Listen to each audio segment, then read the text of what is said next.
పశ్చిమ గోదావరి జిల్లా తెలుగుదేశం పార్టీ అధ్యక్షులు మంతెన రామరాజు టీడీపీ పార్టీ అధ్యక్షులు నారా చంద్రబాబు నాయుడు ఏదైతే చెప్తారో అదే ఆచరిస్తామంటూ పార్టీ నిర్ణయాలను కట్టుబడి ఉంటామంటూ పార్టీ గెలుపు కోసం కృషి చేస్తాము. ఉండి నియోజకవర్గంలో తెలుగుదేశం పార్టీ జెండా ఎగరడం ఖాయమంటున్న మంతెన రామరాజుతో ఉమ్మడి పశ్చిమ గోదావరి జిల్లా మా ప్రతినిధి చంద్రశేఖర్ ఫేస్ టు ఫేస్. పశ్చిమ గోదావరి జిల్లా ఉండి నియోజకవర్గం రామరాజు అయితే మనతో ఉన్నారు. మరింత సమాచారం రామరాజు అని తెలుసుకుందాం. సార్, ఇప్పుడు ఈరోజు నామినేషన్లో భాగంగా రఘురామకృష్ణ కలిసి మీరు నామినేషన్ ఇటకి వెళ్ళారు కదా, ఇప్పుడు ఎలా ఉంది దీని గురించి?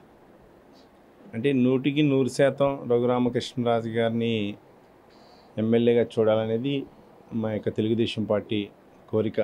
గౌరవనీయులు నారా చంద్రబాబు నాయుడు గారి ఆదేశాల మేరకు, అదేవిధంగా ఈరోజు పశ్చిమ గోదావరి జిల్లా అధ్యక్షుడిగా కొని రఘురామకృష్ణరాజు గారి గెలుపు కోసం తెలుగుదేశం పార్టీ కుటుంబ సభ్యులందరూ కూడా అహర్నిశలు కష్టపడి పనిచేయాల్సిన బాధ్యత ఉంది. దాంతోపాటు జన సైనికులు కానీ, అదేవిధంగా భారతీయ జనతా పార్టీ నాయకులు కానీ, అదేవిధంగా బీజేపీకి సంబంధించి శ్రీనివాస్ వర్మ గారు, ఆయన కూడా ఎంపీ అభ్యర్థిగా గెలిపించుకోవాల్సిన బాధ్యత ఉంది.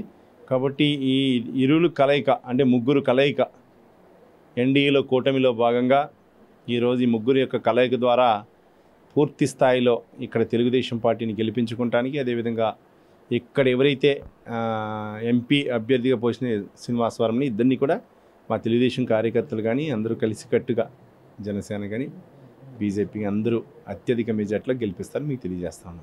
త్రిపుల్ ఆర్ గారు ఇక్కడి నుంచి పోటీ చేస్తే శివ గారు విత్డ్రా అవుతారని చెప్పి జనాల్లో ఒక టాక్ అయితే నడుస్తుంది. దాని మీద శివరామరాజు గారు మళ్ళీ వెనక్కి తెలుగుదేశం పార్టీ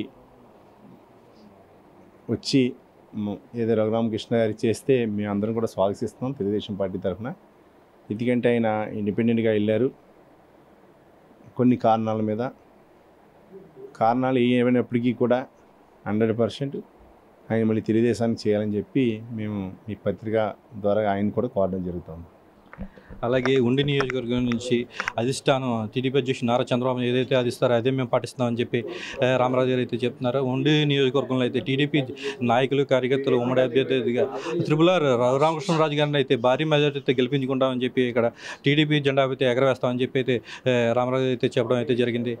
వీడియో జర్నలిస్ట్ ఆదిత్యతో చంద్రశేఖర్, స్టూడియో తెలుగు, పశ్చిమ గోదావరి జిల్లా.